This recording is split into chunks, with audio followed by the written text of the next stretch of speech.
On this episode of Deep Thrones, we review House of the Dragon Season 2, Episode 7, The Red Sowing. We go with Rhaenyra Targaryen to confront Adam of Hall. We take a little dip near King's Landing with Alicent Hightower, and we watch as many fail to claim Vermithor, plus many more hilarious segments. Winter is here.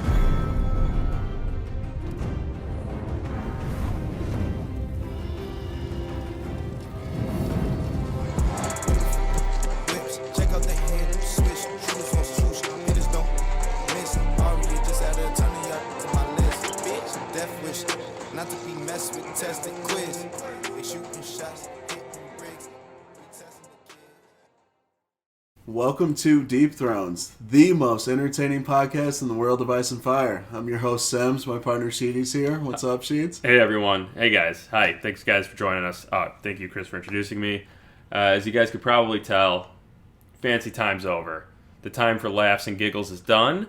The internet has decided that the Greens are the bad guys. I tried my best to make us not be the bad guys, but you guys wanted it, so I'm leaning in. As you can see, I'm dressed pretty tough. Pretty tough. I wouldn't fuck with me right now. Not when I'm rocking this fit. Yeah, we've been dealing with some issues today. My jacket is literally falling apart at the seams. And when I say that, you might be like, what is he talking about? It's hard to explain. But we're losing leather. We have a leather-on-leather crime because I think the couch is inheriting some of the leather from the jacket. But I'm pissed. I mean, the green bandana really sets the whole outfit off. I appreciate that. Thank you. You ate on that green bandana. Well, you know, Chris, I've had it up to here. I've been dressing nice. I've been going out all out for these recordings, hoping people would understand that it's a multifaceted show. There's good and there's bad. And the show writers have decided that the Greens are bad. The internet is fine with that. And it's despicable. It is disgusting. It is, quite frankly, wrong. So you guys want me to be the bad boy? I'll be the bad boy. I'll lean in. If you're listening to this right now, just if you saw me right now, you'd be like, ooh, no, he's scary, and you'd go the other way. And I gotta keep. I wish I didn't have to wear my glasses, but I have to because there's a fair amount of reading I have to do. So, somewhere there's like an irony, and the joke is beyond my capabilities right now. But somewhere there's an ironic joke about me being the black person on the pod, and then like them seeing you on the street and like crossing the street and being like, oh no. First off, Chris, that's not funny in today's climate.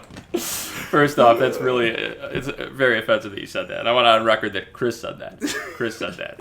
And if you're listening to this and you don't know what we look like, he can make that joke. Yes, yeah. Correct. Also, if I were to describe you as like a greaser look, probably. I was going for modern day, but I look like a tough guy from 1954. Mm-hmm. You know, which, that's fine. Like, what were they, the Greasers and the Socials? The Greasers, that's right. Yeah, wow. Yeah, the Sharks and the Jets for you West Side Story fans out there. Mm-hmm. I also want to announce some positive news and for you guys out there listening. And actually, this is kind of embarrassing because I haven't even told Chris yet, and it's a bit of a side project, and I hope this is okay.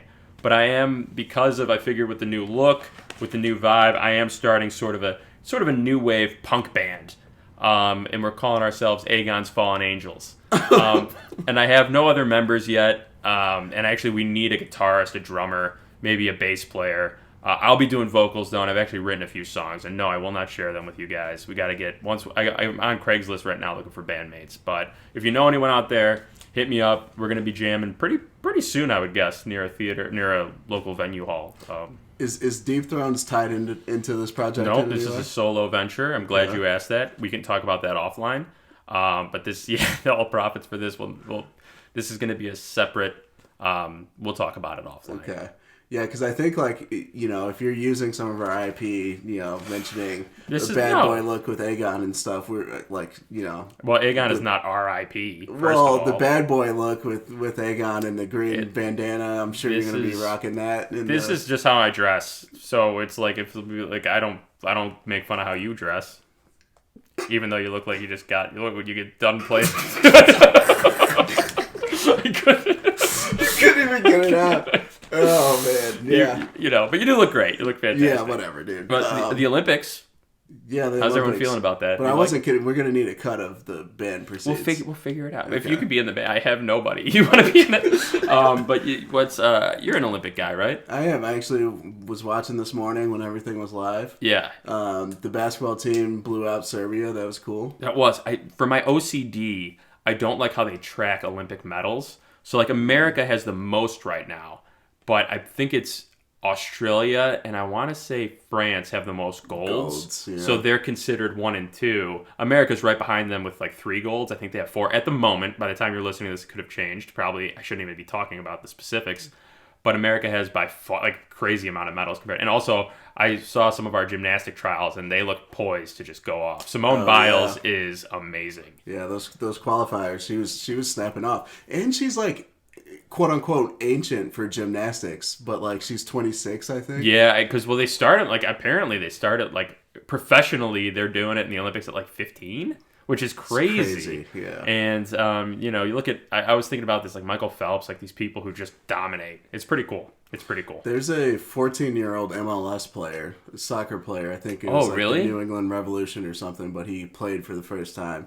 And he's in a Premier League's team, like, there's like a clause to transfer him to the Premier League after he turns 15. It's like so weird because like the parents are like signing waivers and it's like, I'm signing a waiver so my kid can play professional soccer. That's pretty cool. But he's getting his bag though. Yeah, no, for sure. And Aegon's Fallen Angels will be 21 and up. I want to put that out there too. So if you know anyone who can jam and just really wants to just rip it, and get after it and just lay it down. What else do they say? Keeping it real and keeping it 100%.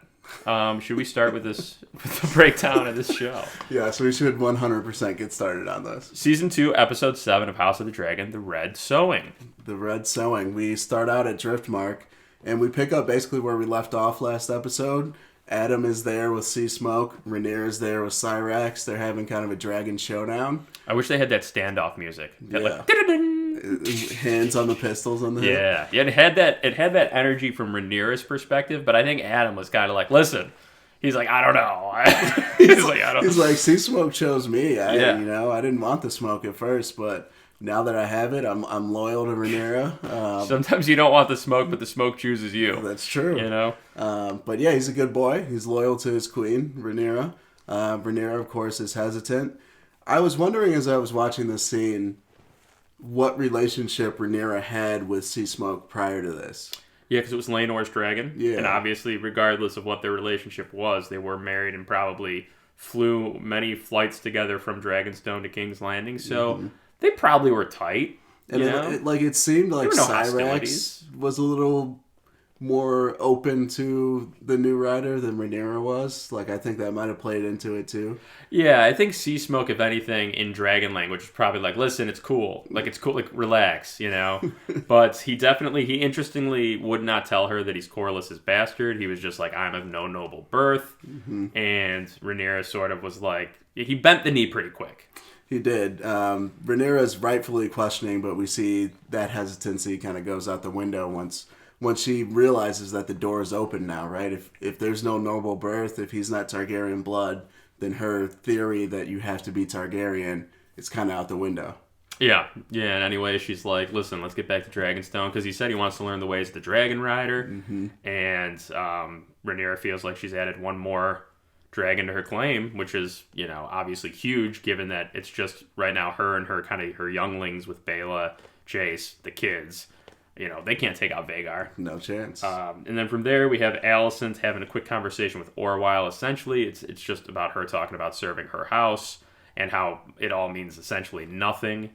And then she requests to leave the castle with Sir Rickard Thorne, who's a King's Guardman. But there was a kind of quick cut in this scene to a mouse eating cheese, which it just like kind of shows that it's just underlying. Like, people haven't forgotten that Jaehaerys was murdered within the Red Keep. Who?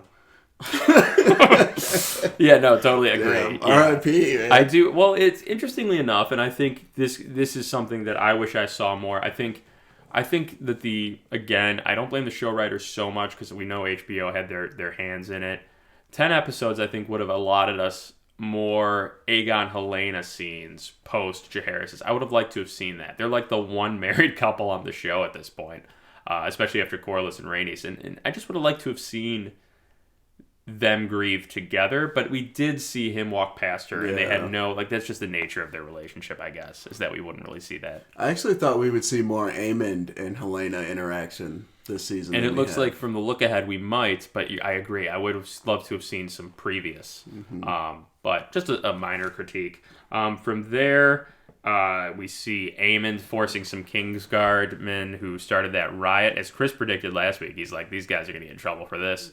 They're essentially forced to take the black, which I guess beats beheading. Yeah, it's for those who are new to this series or maybe even didn't watch Game of Thrones and are watching House of the Dragon now, it's tradition up north. It always has been.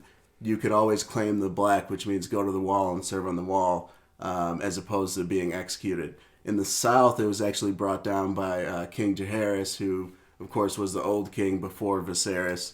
And him and his wife, Alysanne, went up to the wall. It's a whole thing. You can do the research on your own. But they gifted some land, and then they also agreed to bring that tradition south to offer people the opportunity to be able to take the black. So we're seeing it played out here, which I think for those of us who like read the books or just like into this world in general, like it's encouraging to see those small details being added. Agreed. And Queen Alysanne, when she famously visited her dragon, was hesitant to go north of the wall because of whatever powers existed. We saw Cregan with Jace in episode 1 talking about those powers. A lot of people in the Seven Kingdoms believe the wall just keeps out wildling raiders, which probably seems a bit extreme to those people, but they're probably like, ancient folks freaked out about stupid things. But really there is as Chris said, because we do know people who are brand new to this series, there are ancient powers north of that wall stronger than man. That's right. And they're... But not stronger than Arya. Not stronger than a 16-year-old girl. Listen, when the chandelier is rocking, don't come knocking, because you're about to get spider-monkeyed straight out of 8 seasons of build-up. And Larys and Jasper Wilde are talking kind of on the ramparts above this, sending this sentencing. And Jasper Wilde receives word that Sea Smoke has a new rider, but he's not really sure what to do with it, which is... Yeah. I didn't really understand his angle in this conversation, but anyways, Larys kind of says, keep that to yourself. He's like, that's bum info. He's like, you heard it from someone who heard it from someone who heard it from someone. Yeah. And those two don't trust each other, I don't think. Because last week when Aemon was getting that smoke, or was giving that smoke to Larys, it showed Jasper that he was kind of giggling. He's getting his jollies off to it. Everyone there is self-interested, as they always have been in the Small Council. I understand Larys' motivation for wanting to keep it quiet. He doesn't want panic to happen. He doesn't want brash decisions to be made. Right. But I still don't understand Jasper's motivations in telling Larys that information. Can I just throw out a theory? Yeah. I genuinely think with that scene, my interpretation of it, and I could be wrong, but I doubt it because of the bandana and it feels really good, is that my interpretation was that they all are on eggshells with Aemond. So it literally is like asking the buddy next to you in class a question before you ask the teacher. Yeah, you know what I mean? Yeah. That he's like, if I tell Aemond this and it turns out to be bogus, I'm going to be going to the wall with these fucking guys. You know, because Aemond is like so on a hairpin trigger right now. So I think it literally was like, listen, I know I made fun of you, but buddy, you got to help me out. Like, what do I do with this info? And Larys like vetted the info at least to him. He's like, well, where did you hear it from? And once he saw like the telephone 4 people removed, he's like, it's tough info to give to the prince. I don't think like it was weirdly a weird scene because like neither one was doing anything evil. They were actually vetting like information and stuff, which in today's time you just tweet that immediately and you put breaking in front of it. And then whenever anyone asks you for source, you just don't respond. or remember that guy who infamously questioned like the Tampa Bay Rays, and they were like source for the injury, and it was like they're like literally us. Yeah. But I've been on the Reddits, man, and let me tell you, we got duped. I sent you some stuff that was leaked, and literally after the episode aired, because they aired this episode at Comic-Con a few days ago. That leaker on Twitter was like, LOL, I don't know shit, you idiots, because it was so off base. But it just goes to show you that you can't trust anybody. And that was like an 8 to 10 page leak and details and everything. And I know. I feel really bad because I gave it to you and I was like, read this. Take time out of your day. Jay sees the dragons returning. Here comes Rhaenyra, and here comes Adam of Hull.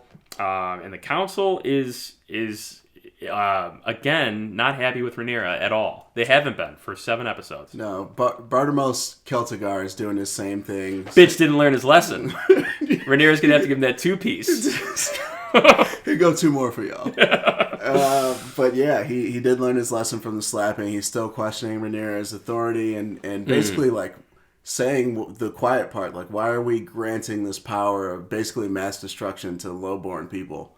They're right. In fairness, like, I get what he's saying. For sure. I think kind of the I don't know, the profound thing of what they're all talking about is there's a vulnerability there. Like, right. There's insecurities dripping through these, or I guess off these highborn folk, and they're like, what's the main thing separating us?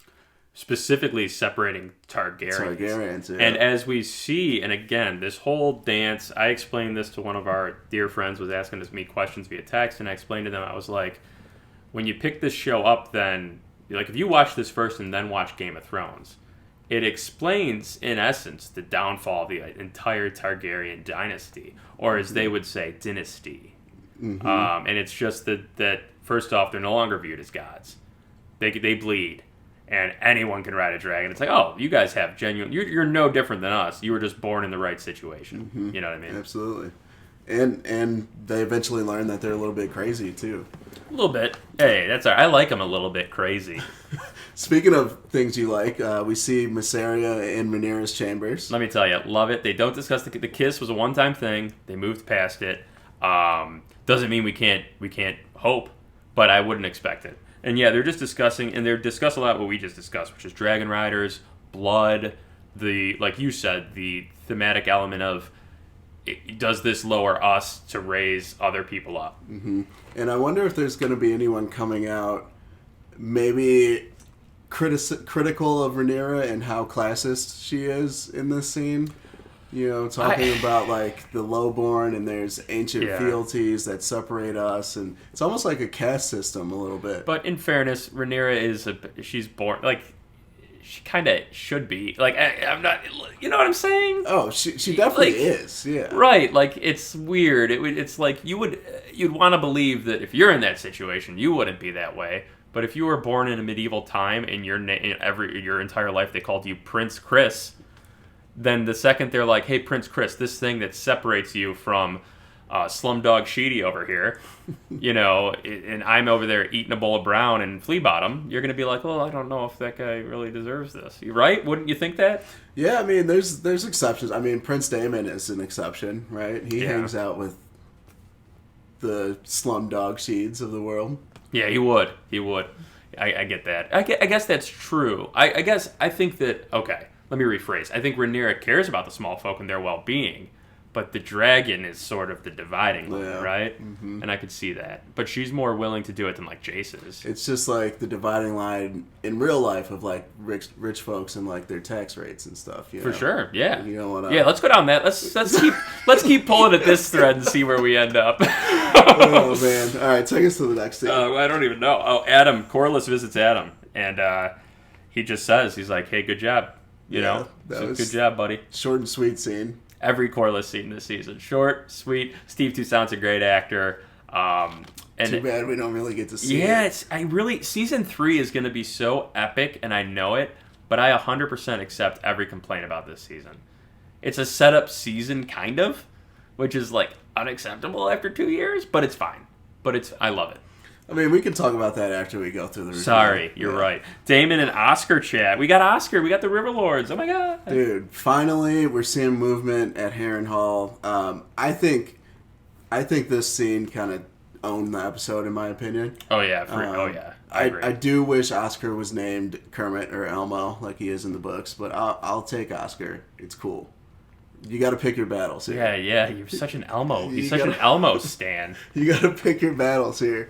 But yeah, Oscar's named Lord Paramount of the Riverlands. Daemon just assumes that he's going to fold to Daemon's request right away. And Oscar kind of gives him a little business. He's like, you know, first of all, it's going to be difficult for me to raise the River Lords and get them to do anything that I want them to, because I'm only like 11 years old. Yeah. And he also says, like, they hate you, Daemon. Like, why would they ever do what you want them to? Yeah. But Daemon says, I don't need their love, I need their swords. And he says, he's like, well, House Tully stands by its loyalties. My grandsires pledged fealty to Rhaenyra, and so will I. But he has no love for Daemon. Mm-hmm. And I did see some opinions on, again, I'm on the Reddits, guys. It's awesome. And they're like, man, they're really wussifying Daemon. And I was like, no, this is like a legitimate part of ruling. Like, this would come up. Oh, for sure. And what's Daemon going to do? Behead the kid in front of the River Lords? Like, they just won't follow you then. Yeah, exactly. The Brackens have already put forth in this season, yeah, you could torch us, sure. We choose fire, and they turned around. Mm-hmm. So it's like the show has given us the information that they're willing to die for what they believe. So Daemon's options are fall in fucking line or no army. And he takes the army. Smart, you know what? Good choice. He takes the army. When it comes to having an army or not an army at wartime, taking the army. They head down to the Godswood. Oscar appeals to his Riverlords gathered there. You see some Pipers. You see some Malisters, some Mootons, of course Blackwood. But Oscar really kind of steals the show here, and he shows he's wise beyond his years. Whatever runs in that Tully blood that we see in Game of Thrones, and then we heard from his grandfather, is not the same thing that runs in Oscar's blood, because he's just... You should have seen this guy. Oh, he I was pumped. Grinning ear to ear. He was making noises. I was like, dude, I'm trying to watch. It was weird. He loved it. He loved this kid. He's a big fan of the River Lords. And you're right, family, duty, honor, and this kid is, I think, the embodiment of that. It's interesting, like, having the advantage of having read the books, seeing these characters played out on screen is interesting, because like you have the old guard, like your Rhaenyras, your Daemons, and just seeing like how they bring this chaos into the situation.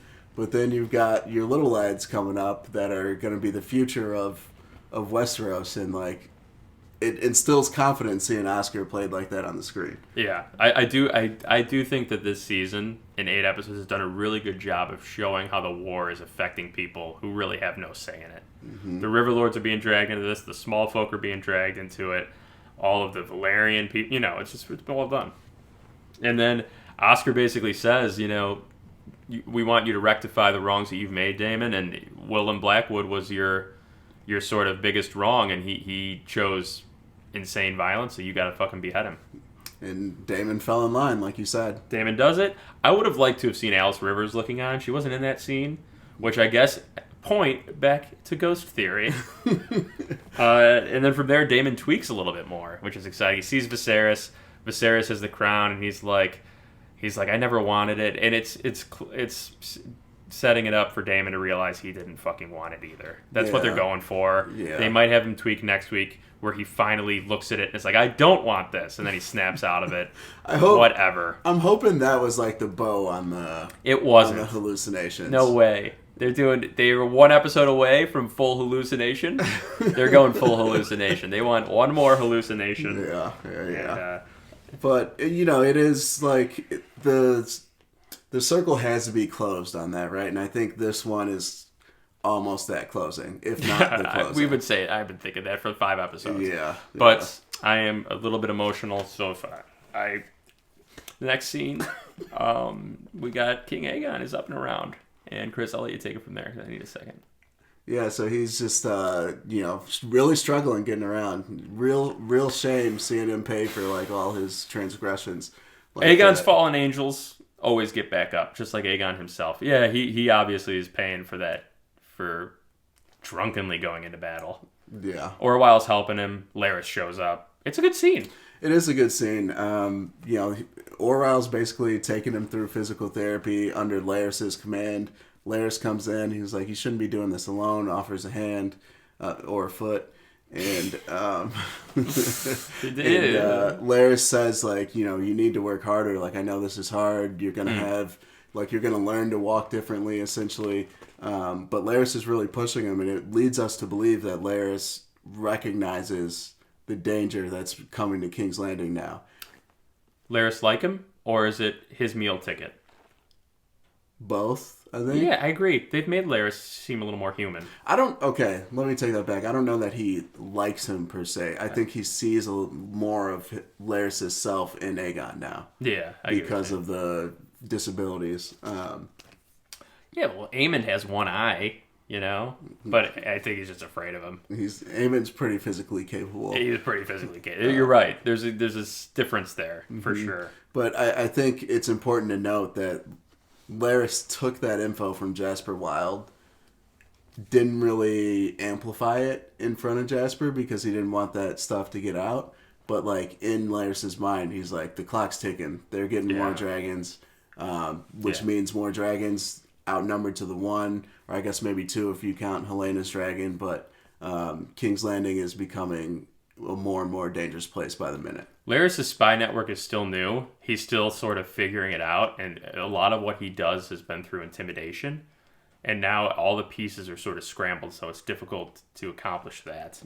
Alan is visited by Corlys, and Corlys tells him about Adam, and sort of says, like, you know, you might have some of that blood like your brother. And essentially Alan says, I don't need to be a dragon rider. I'm of Salton Sea.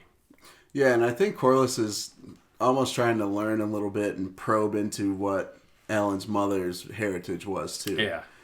He's like, so her hair, what did it look like? Yeah. What was her hair like? Which, like, I would think he would know, but... Sounds like it was a pump and dump scenario. ×2. Yeah, maybe. I mean, in the books, her name's Merilda, and she's a captain of, like, 7 or 8 ships. Whoa! Under Corlys's command, so, like, they... Inappropriate? Well...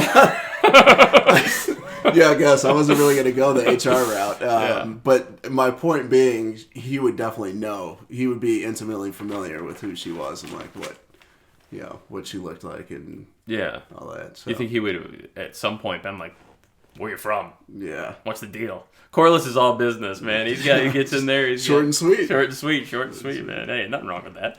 And then this, I would say, is probably your biggest knock on the episode. From there we go to the Vale. Lady Jane sees Rhaena and the boys off, and Rhaena takes a detour from, like, the boat. She doesn't go with the boys. She goes and sees a bunch of burnt-up sheeps. Obviously, this is the dragon sheep stealer, which in the books goes to a lowborn bastard by the name of Nettles. Mm-hmm. But it seems that they're getting rid of Nettles, and Rhaena is going to take sheep stealer, which, again, the book people are not happy about, because Nettles is pretty badass, and I agree. Yeah, So there's a lot of things that differ from the book, right? And that's just the creative process. And I'm not going to be a curmudgeon and just dive on every single topic that changes from the books. This is fair. You're allowed to have your opinion, for sure. However, like, this adds to that narrative that lowborn people can come to power very quickly. And it also adds a narrative, and I don't want to get into spoilers because we don't do that here, but not all lowborn are created the same, right? Like, they're not all... and I'm not talking like level or cast wise. I'm talking like personality wise and motivations. And Nettles was a complex character, and she in the end had good motivations. And I think kind of a missed opportunity to show that, yeah, like, not only could you be a nobody that becomes a somebody in the matter of, you know, an episode or 2, but you could also have a positive impact throughout the show. So yeah. To me, and I guess maybe they could still introduce Nettles, but it certainly seems at this point that they're playing up Rhaena to take Sheep Stealer. Yeah, maybe for now. Like, who knows? Maybe they will. But because here's the thing, she would have been this show's Rudy. Yeah, in a lot of ways. But go ahead. What were you saying? Here's the thing. Well, because like Jane Eyre looks pissed in that scene that we saw her. So I guess we're supposed to infer from that she wants the dragon to defend the Vale. Well, that like. She's not committing the men to their cause at this point. Yeah, not yet. Until that dragon comes. So, like, the guess is going to be that Rhaena gets Sheep Stealer, and then she gets the Knights of the Vale, and it's going to be, like, a savior type thing. Don't love it. I mean, it could play out cool. I just liked the other angle better, but we'll see. Yeah, and it's, you know, it's not a show... There's really, I like the show, so anything that they change, it's like I'm fine with, but at the same time, I don't want it to be in service of laziness, in service of ease of character development, in service of, well, the show already knows her and she could fill this gap, or in service of, like you said, just for like a, moment. Like, the show will offer plenty of those, or should, by itself. I still stand to reason that this season's pacing was, like, odd. So also introducing Nettles almost seems impossible, but it's a self-inflicted wound, and I I would actually send this out here while I can on this podcast that I bet the writer's strike affected them a little bit. They finished the scripts, but they weren't able to do rewrites, and I remember them saying that. And that, believe it or not, that is about those writers' huge strikes. rewrites. That was a long time, too. Oh, yeah. They were able to continue filming, but they couldn't do anything with the scripts. And those usually go through, and this is genuinely true in show business, 3 to 4 rewrites, and then the studio looks at them again, and then they send them back, and this and that. So that probably had a big effect on it. Man, yeah, I didn't even think of that angle. Yeah. I'll stay open-minded for now because I don't know how this story is going to play out because obviously it's different than what we read in the books, but just early opinion, not a fan of what I see playing out in the Vale right now. Yeah, and you already got Hugh in the mix. Put Nettles in the mix. We see Allison with Sir Rickard. I like Hugh. We see Allison with Rickard. They're camping out. From there, Jace is mad at Rhaenyra again, letting anyone claim a dragon. This scene at first, I was like, okay, we get it, and then it really picked up emotion. It did. Before we dive into that, have you ever heard of glamping? Do you know what glamping is? The fuck did you just ask me on this podcast? No, I don't know. What is glamping, Chris? Glamping, it's like glamour camping. It's like a new thing now. Oh no! Okay. And it is camping, but like you add like social media and like cool like lights and stuff around the tent, essentially. Got you. Yeah. Can you imagine this glamper getting just fucking mauled by a bear on Instagram Live? Influencers in the wild, and then it's just like, well, that's a grizzly coming at us full tilt. I'm sure it's just a matter of time before that happens. Yeah, no, I know. I'm not wishing that on anyone, but it's just be safe out there. Remember to follow all the rules. Also, only you can prevent forest fires. Oh, wow, but I would love to go glamping. I feel like I kind of do glamp a little bit. I don't post it or anything, but when I have a tent and I will camp out sometimes, and I'll use like an air mattress. I feel like that's glamping. It's kind of cheating a little bit. Where are you pitching this tent? Well, first of all. My cabin in Wisconsin, I camp up there. Oh, okay. I don't sleep in the cabin. I'll sleep in the tent. Wow. Yeah. Do you put like cool like those lights on the strings? Like they look like Christmas lights when people use them. No, just the air mattress, and I feel like that still is cheesing it a little bit. Okay. I feel like it's glamping a little bit because I think sleeping on the ground. I did the ground once, and I was like, never again. But this is true for the first time since we've owned our property in 60 years. We have footage of a bear on our property. I showed it to you. I saw that, yeah. So I'm going to be the glamper that gets mauled by the fucking bear. This is your warning. I know. This is a sign. This is your warning. So I just wrote down, Jace gives Mama some sauce. Yes. Jace is unhappy, and like you said, in the beginning of the scene, it looked like the regular, what we've been hearing, right? Like, lowborn, challenging, highborn, what separates us, yada, yada. But Jace made it way more personal to his own story, and he mentions the fact that, did you think my hair was going to be dark? Yeah, because he's clearly a bastard of Harwin Strong. Mm-hmm. When you laid in bed with Harwin Strong. Mm-hmm. And Rhaenyra's, like, shocked by this, but I thought, like, as he was going down that path, I was like, oh, he's a little bit insecure here. But then he mentioned, like, hey, the only reason people believed that I was a Targaryen or not a bastard to begin with was that I was able to ride Arax. Yeah. And now, if anyone can just ride dragons, why would people ever follow me after you die? That's good. It weakens his claim, especially now all these blonde-haired dudes who look Targaryen-esque have dragons. So that's a fair argument. Rhaenyra's answer is essentially like, we just need them to win the war. You know what I mean? And it's not a great answer, but it is a great. It is like, it's good, but it's not good enough for Jace's sake. But it's good enough for like the true cause of the war, I guess. From there we go to King's Landing, and word is getting around. Alinda's spy network led Alan of Hull is becoming pretty crucial. Corlys tells him to send word. He gets word through the streets to Alinda, and she's running around King's Landing, just absolutely gossip girling it up, man. She's working overtime, just getting the news in all the right people's hands. Is Rhaenyra paying her? I'm sure, right? She's living in King's Landing and Flea Bottom for her. She's in Rhaenyra's service, so I think she's got that good. She's getting, but I didn't Excuse me? That sound as inappropriate Pardon? as it did. I just meant she's getting paid good. But so they're essentially just using a spy network to send word through the streets. And it's getting around. Laris' spy network, asleep at the wheel, hasn't heard nothing. That's the one thing, and you kind of touched on it earlier, saying he just started the role as the Master of Whispers, so maybe they're building it out. But yeah, just how does none of this get word? How does Laris not get word of any of this? There's a whole boat in the bay. Like, there's dozens of people going to this boat. Varys and Baelish would have met Alan at the boat. Yeah. He would have landed, and they would have been like, hey, let's see what this says, and they would have used that information to their own misgivings, but also maybe Laris is distracted with the Aegon thing. But it's not like he's out there spying. Right. It's his network. Right. Which your network is your net worth. That's 100% true. You heard it here first. You can make a case that the chaos in King's Landing and the recent riot and stuff are just kind of clouding communication lines. Yeah. But still, that's kind of the value of the spy network is that, the people are in the weeds. They're the little birdies, right? They should be throughout the chaos. That's the ladder. Yeah. That's true. Chaos is a ladder, and that's how you climb.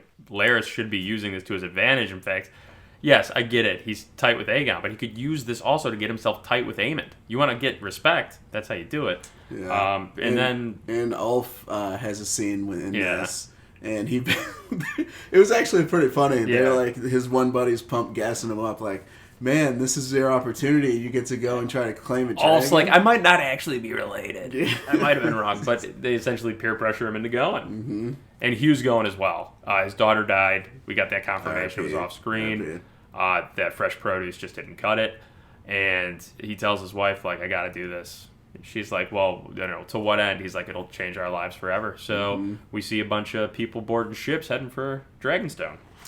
We finally see a little bit of the payoff of that character development that's been on and off for a few episodes. So. Alicent takes a swim. That's about it. I think she's just really grappling with her life's decision. That's all that is. Mm-hmm.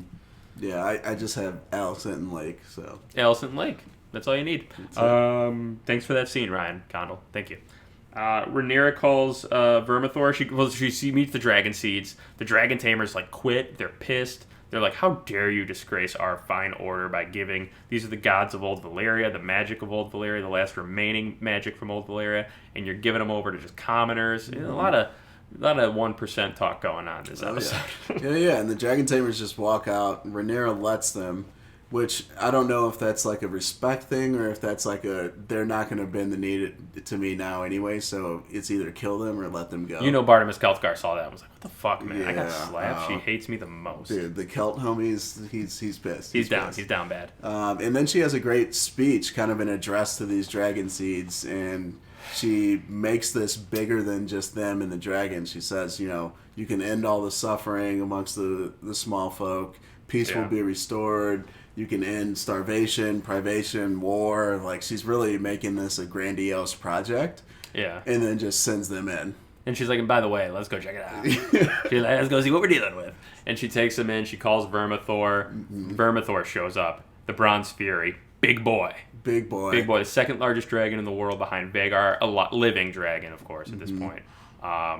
And Rhaenyra's like, all right, I'm going to peace out. She has a great moment. There's a great moment where she touches Vermithor, and she has her eyes closed, and Vermithor closes its eyes. You can tell there's a familial thing there. Little sky puppies. And then she turns around and faces the dragon seeds, and Vermithor is just behind her. And again, I think when I think of the cinematography there, I think there's a real kind of transition where, this is the current power of where House Targaryen is with the dragon behind the queen. And then they show these low-born folk kind of scared. Yeah. And then later on, and we'll talk about this, but the scene where Hugh Hammer kind of makes the connection with Vermithor, they kind of blow that scene up. And then with Ulf doing the same thing with Silverwing, I think you kind of see now the power's balanced a little bit. Yeah, no, I totally agree. I would honestly, if I was in the Dragon Mount, I would dress up like a dragon to see if Rhaenyra claims me. Let's be like, hop on. You know what I mean? Come on. Well, hopefully the outfit's better than what you got on tonight. It's falling apart at the seams, man. I'm telling you guys can't see this, but it's a real thing. And I'll take pictures for the Instagram just to prove it. But this jacket is literally falling up. I look like I got attacked by moths. By that bear. Yeah, the bear got me. The glamping bear. Aegon's Fallen Angels. We're going to be at the Vic, I'm thinking. Not officially, but I think we're going to be playing at the Vic probably within the next year. We'll get some songs. Who's we? The band. There's no band. There will be a band. Every band starts with one member who recruits other members. I think the Beatles were what's the one Beatles name? John Lennon. He started the whole thing, I think, back in jolly old London. I just need like 4 other guys. What do you need in a band? 2 guitarists, right? A drummer and like a keyboard guy. I mean, it depends on what kind of music you're playing. And I want a harpist. So we'll need a person with a harp. From there, so Rhaenyra and Vermithor essentially are tight, and then she goes upstairs. She's like, "All right, you guys got this. Good luck." Well, she says the dragon needs to choose, so this is all I can do. And then they're like, "Yeah, she doesn't prep them at all."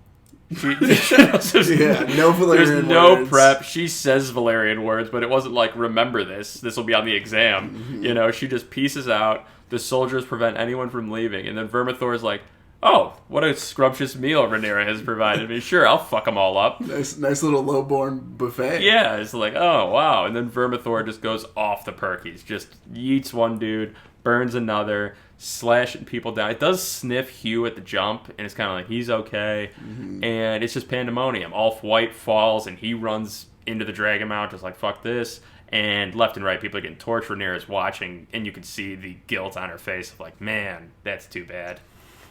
But then she's like, hold on, I want to stay and check this out.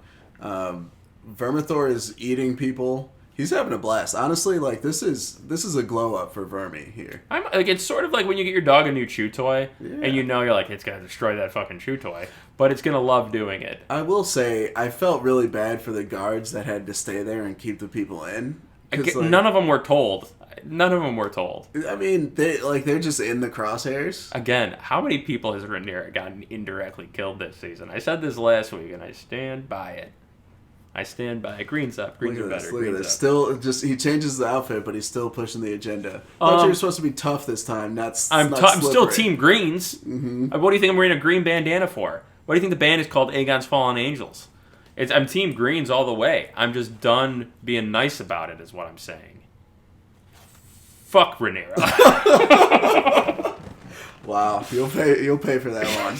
I will have your tongue. Slide in his DMs and let him know. No, don't do it. I don't want to hear it. And let him don't know. want to hear it. Insta block. So Vermi's just tearing people up, and then all of a sudden, Hugh Hammer hides behind a rock with a lady, and you can tell like he still has a little bit of affinity for his daughter, I think, in this moment, because the girl kind of goes running off, and then Vermithor shifts his attention toward her, and then Hugh Hammer stands up and is like, hey, come for me, like I'm ready. Yeah. And then I think Vermithor has a little respect for the courage there.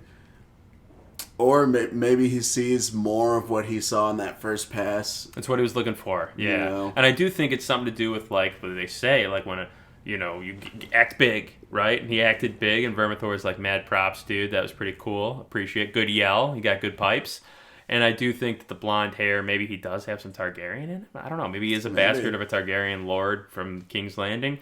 He kind of hinted at it. He's an older guy. Like, he could be anyone's bastard, you know? Well, remember that scene where there was a comment that he was talking to his wife? Yeah. And he said something like, my mom said I was just like my brothers, or like brothers' boys or something. Yeah. And then Daemon and Viserys' name were brought up. So something fishy. According to his mom, he has Targaryen blood. Yeah. Now, whether that's true or not from the mother, we don't know. Well, according to my mom, I'm a handsome boy. And that's not true. So. Well, it's all right. I trust her. And from there, so he pets Vermithor, and Rhaenyra's like, okay, that's good. Vermithor hasn't eaten him yet. And Vermithor ate like 6 people. And then we see Ulf running through the Dragon Mount, just like trying to hide.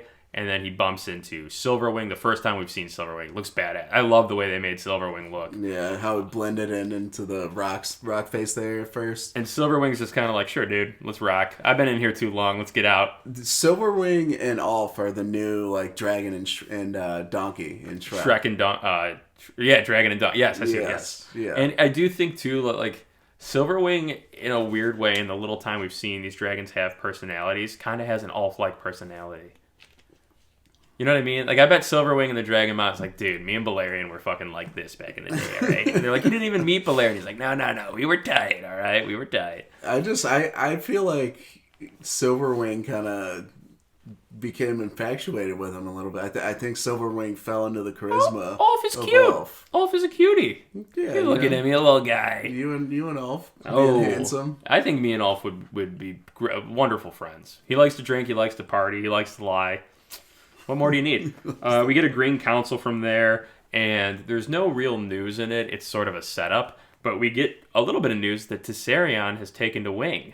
Tessarion's taken to Wing. Ormond's still kind of on his march, but he's running into trouble from fucking Beesberries, quote unquote, 2 houses loyal to Lord Beesbury, who of course was. We will crush them. Who of course was accidentally murdered by Kristen Cole at the Small Council last season, but those 2 houses, as we know from reading the books, are House Rowan and House Tarley. Nice. Oh, so hopefully we see a Lord Tarley appearance, a Samwell ancestor appearance. One of the OGs. That's great. Great insight there. Mm-hmm. And Tessarion is Darren the Daring's dragon. Mm-hmm. So and maybe you might have seen him in the look at it. What they call him, the blue what? The Blue Queen, Tessarion. Very pretty name. Very pretty dragon. Hopefully that is Tessarion. That'd be very cool. And maybe we get to see Darren. We don't know. All speculation. We'll see him. Olaf at some point. Olaf is at some maybe 2 years. Olaf is drunk probably because he's a fool and he flies to King's Landing with Silverwing, which is kind of an Olaf thing to do because his buddies were talking shit to him. So he's like, all right, I'll show him. Yeah. And of course, at this Green Council meeting, Aemond hears dragon, and he looks out and he sees a dragon. He's like, who the hell is that? Mm-hmm. So he gets on a horse. He kind of looks ridiculous on the horse. I'm not gonna lie, it looks a little goofy. Green's up though, and then he gets to Vhagar, and then he chases Silverwing back to Dragonstone, where he sees Rhaenyra with just a host of dragons. They're just ready. Rhaenyra's got the hitters ready to go. Yeah, and I thought for a second Aemond wasn't going to be able to turn Vhagar around. I thought we were going to see more of Vhagar doing their own thing. A dragon battle would have been wild there, because it just who knows? Maybe Vhagar hasn't listened to him in the past. Mm-hmm. I think that scene for me was cool. I liked it. I did like it. But if you're Rhaenyra there, and maybe it's because the dragon seeds are brand new, but it's like you got Baela, Jace, yourself, Vermithor, Silverwing, Adam, and you see Aemond on Vhagar.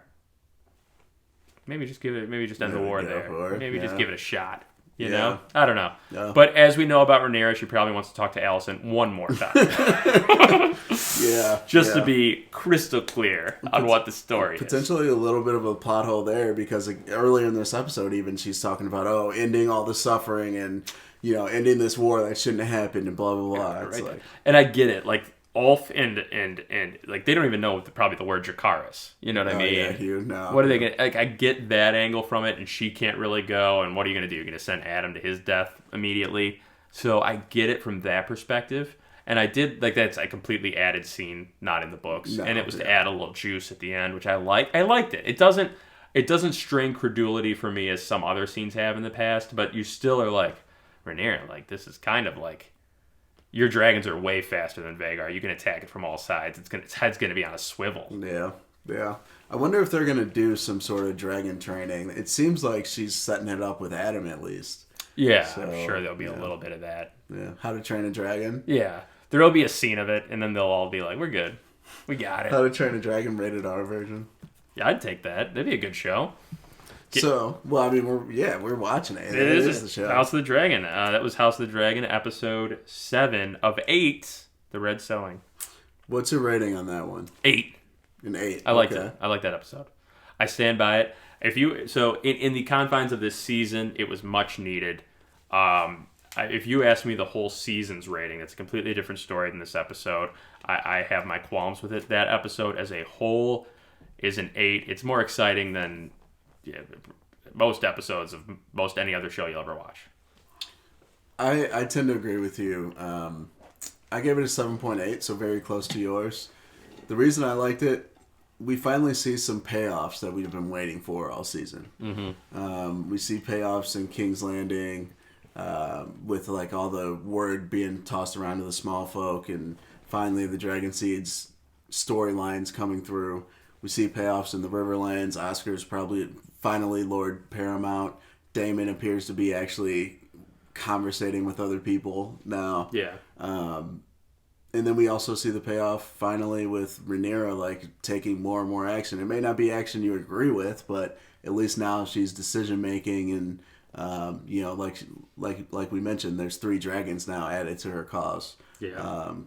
Yeah. I assume that season 3 they're going to Burning Mill some battles. Yeah. But there's going to be, they have like so many big ones to get to the end that it has to be either a 4 or 5 season show. They really indicated toward 4, but it almost is like, how are they going to make that happen? You know what I mean? Yeah. So I would guess 4 to 5, hopefully 3 and 4 are 2 10 episode seasons. It would make a lot of sense to make it that way. Yeah. And I also, maybe if HBO's smart when they film season 3, they get to work quickly on season 4 so that we don't get the 2-year thing. They're just gonna do what they're gonna do. They're gonna do what they're gonna do. I don't mind the 2-year thing. The problem that I had with it in this instance is that it's an 8-episode season after 2 years, and it was 2 years, and agreed. Like the pacing has been questionable at best. 100% questionable. So, yeah, I agree. I think that's where they've sort of, and I really lean into the writer's strike probably fucked them a little bit. Some of the decisions we could just disagree with, like Nettles. A lot of people didn't hate Rhaenyra going to King's Landing.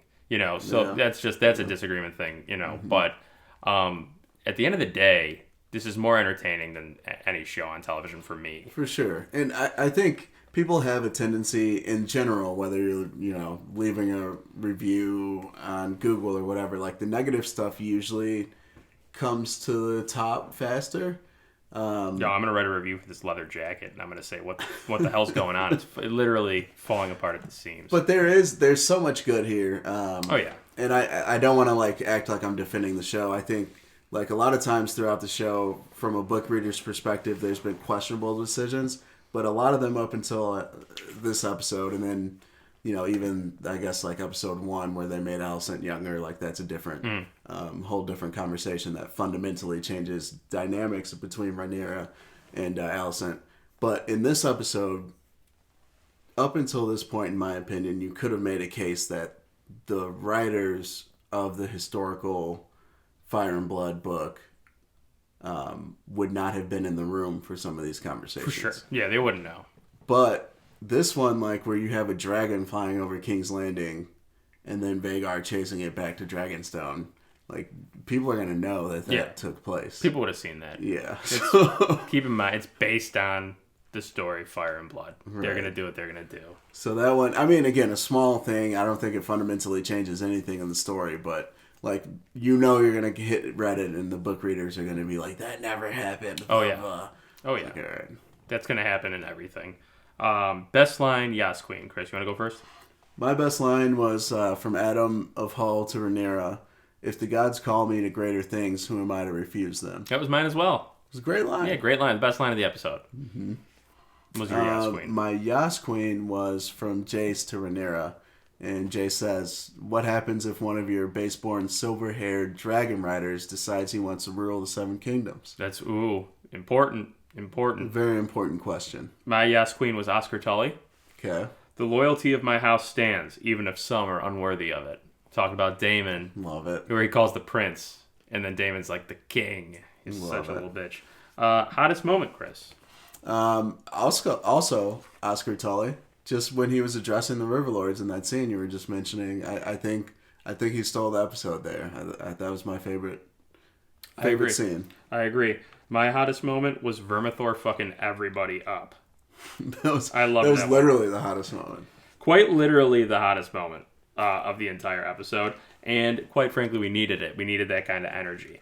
Mount Rushmore. Okay. Mount Rushmore. I was getting the device ready. I saw you were, yeah. Well, I'm always nervous. I forget about it. Then we get close, and then I forget how to get there. I get nervous. You guys are seeing behind the scenes how difficult this is to make a podcast. Which actually, for the band, I'm going to have to hire a tech guy. I'm glad we talked about this. Mount Rushmore. Characters we'd want to kick it with from a House of the Dragon. HotD. HotD. Yes. I'll lead us off this time. Fine. All right. Number 1, Daemon Targaryen. Oh, that's a good pick. I would want to hang out with him. He was chopping it up in the taverns in King's Landing and Flea Bottom. He'd be a good time. I agree. But my number one pick, Aegon Targaryen. Come on, Yeah. the guy's a barrel of laughs. He's gonna be back on his feet soon. I'd be remiss if I didn't mention the mishap with his handmaiden in the... Yeah, Daemon killed his ex-wife. Touche. Neither one of them's a great guy. Yeah, All right, yeah, come yeah. on. Yeah. My second pick, and this guy's been growing on me this season, Gawain Hightower. Oh no! Gawain. Oh no! Was he on your list? Yeah. No way. Yeah, I don't know. Something about it. I hated him in the first scene, but he's really been growing on me. This is gonna make my party a little interesting and maybe a little awkward, but my second pick is gonna be Rhaenyra Targaryen. Yeah, that's not a party I want to be in with those two there. I like things weird. I like things awkward. I think that's gonna get weird and awkward real quick. All right. My third pick's going to be Adam of Hull. Yes. Yeah, it's a good pick. That's a good pick. My third pick is gonna be my Syria. Okay. The party's getting real good now. Party's getting interesting. We got to think about this party's layout, right? You got me and Aegon and Rhaenyra and Mysaria. We're hanging out. We're drinking a little bit. All of a sudden, we bust out the drinking games. Drinking games turns into, like, maybe some more flirtatious drinking games. Everybody's having a good time.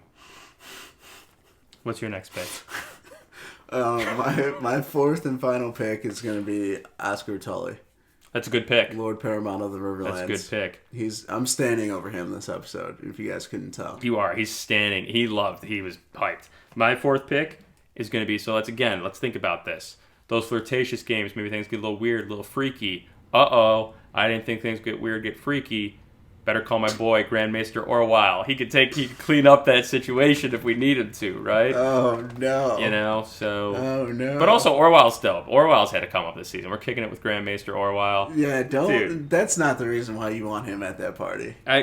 Don't tell me why I want Grand Maester Orwyle at my party. We got Orwyle there providing the drinks. We got Aegon. We got Rhaenyra. Oh, We got Mysaria. That's a dope party. Man. Honorable mention? You got anyone?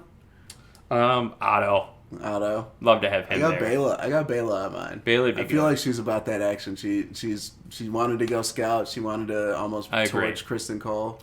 Which, Like, people I wouldn't invite would be like Rhaenys and Corlys. I feel like the old couple. It's kind of like they might be fun for like a drink or two, but they're going to call it a night pretty early and pack it in. Like, I felt bad not drafting my boy Larys because he'd be kicking it. Well, I guess not kicking it because he can't. Poor choice of words. Yeah. I actually left off Rhaenyra because I feel like she'd be like way too serious at this stage. Like young Rhaenyra would have been cool. Yeah. But this Rhaenyra, I think, would have been like, oh, you can't drink that much. No, I know, but then I'd pull her aside and be like, listen, I just want you to know that I support your claim, like, full throttle, like, totally, just, And then I'd hug her, see what happens. Like, you just give her a hug, Man. All right. Fan favorite? You blew it. Fan favorite. It's important that we say that every time. My you blew it is simple. William Blackwood. He shouldn't have committed those war crimes. Obviously, Daemon talked him into it, but William Blackwood. You blew it. And you got no head. His head's gone. It is. My you blew it is to Larys's spy network. Just letting all this stuff happen in King's Landing without knowing about it. So Larys strong. You blew it. You blew it, buddy. When he finds out he's not invited to the party, that's not good. He's going to be pissed at me. He might not find out at this rate. That's a good point. That's a good point. Crown their ass. My crown their ass. The reason William Blackwood got beheaded. Oscar Tully. So you're crowning Oscar Tully for this episode? I am a crowning Oscar. Let's Are go. you? Let's go. He's No? the man. I got to back up. Okay, good. Oscar. Now, if you want to crown them, then crown their ass. Crown him. Here, Oscar, here's your crown. He did not let I love Willem you. off the hook. I love you. And all the lads.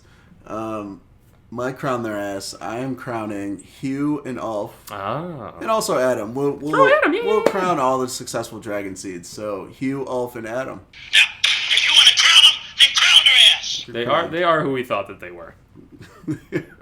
Strategy with Lord Mims. You didn't prep me this episode either, so No. this is a raw reaction. No, this is good, and also I don't know if we ever insinuated that we did prep you, Chris. Dragon seeds, a good idea. Wow, that is a loaded question.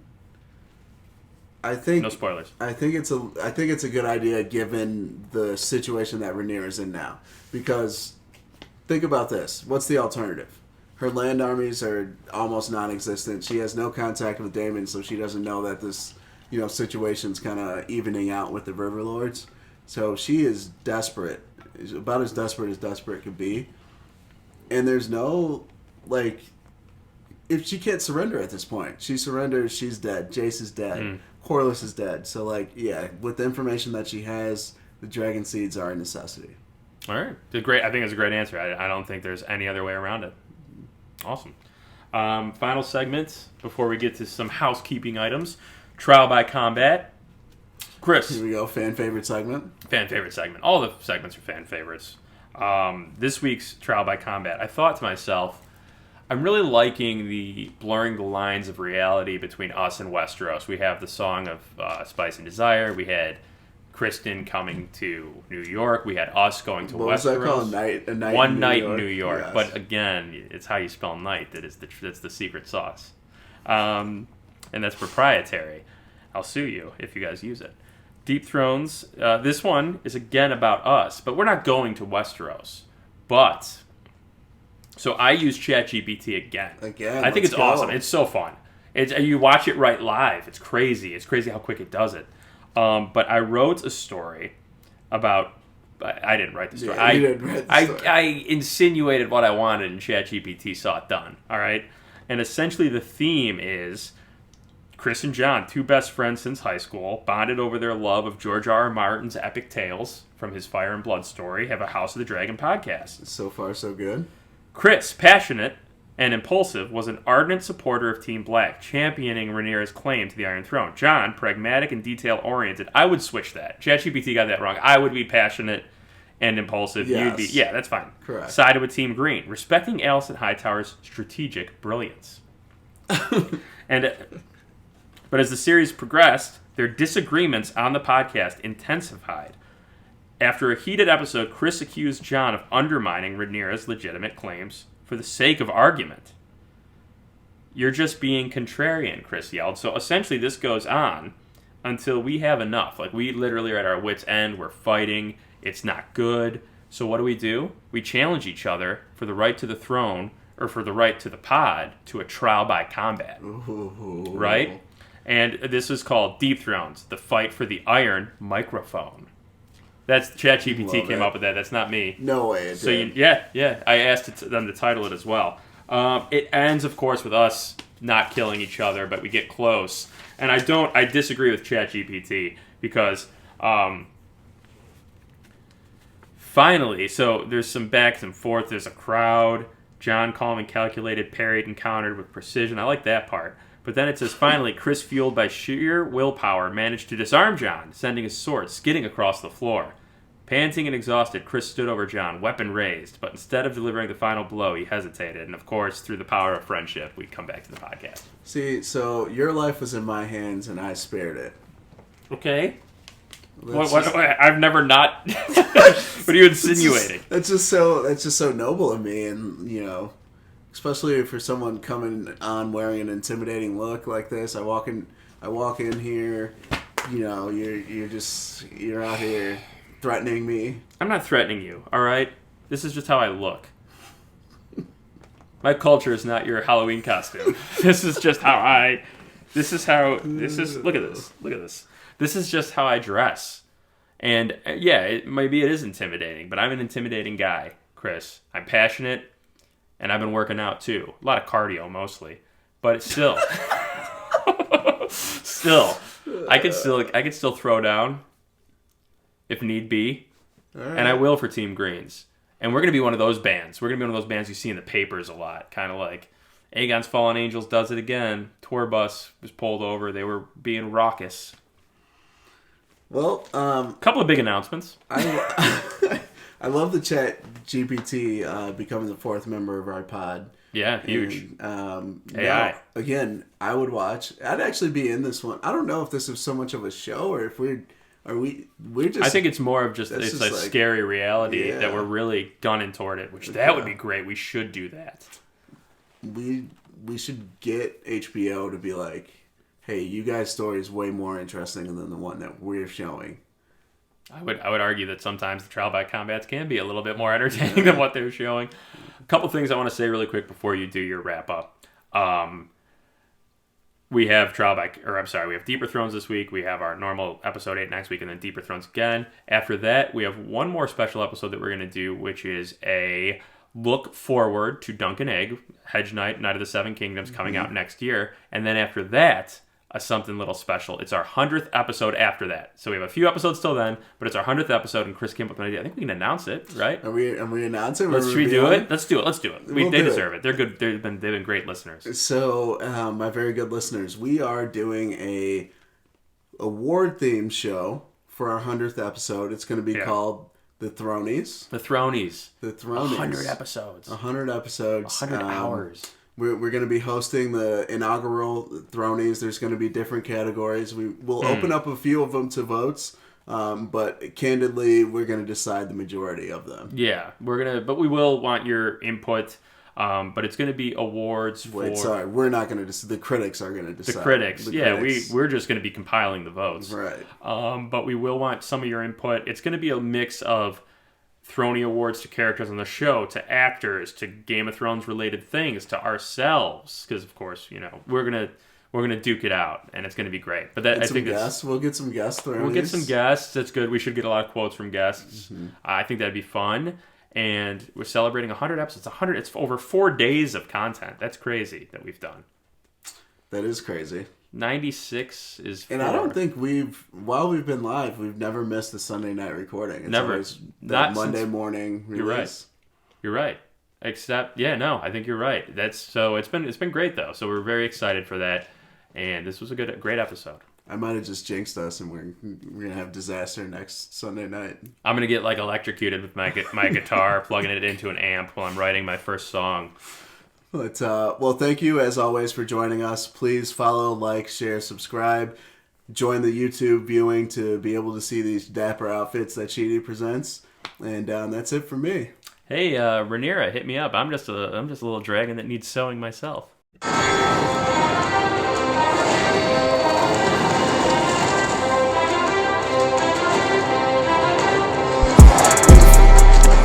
Check out the hand, switch, shoes on swoosh, hitters don't miss.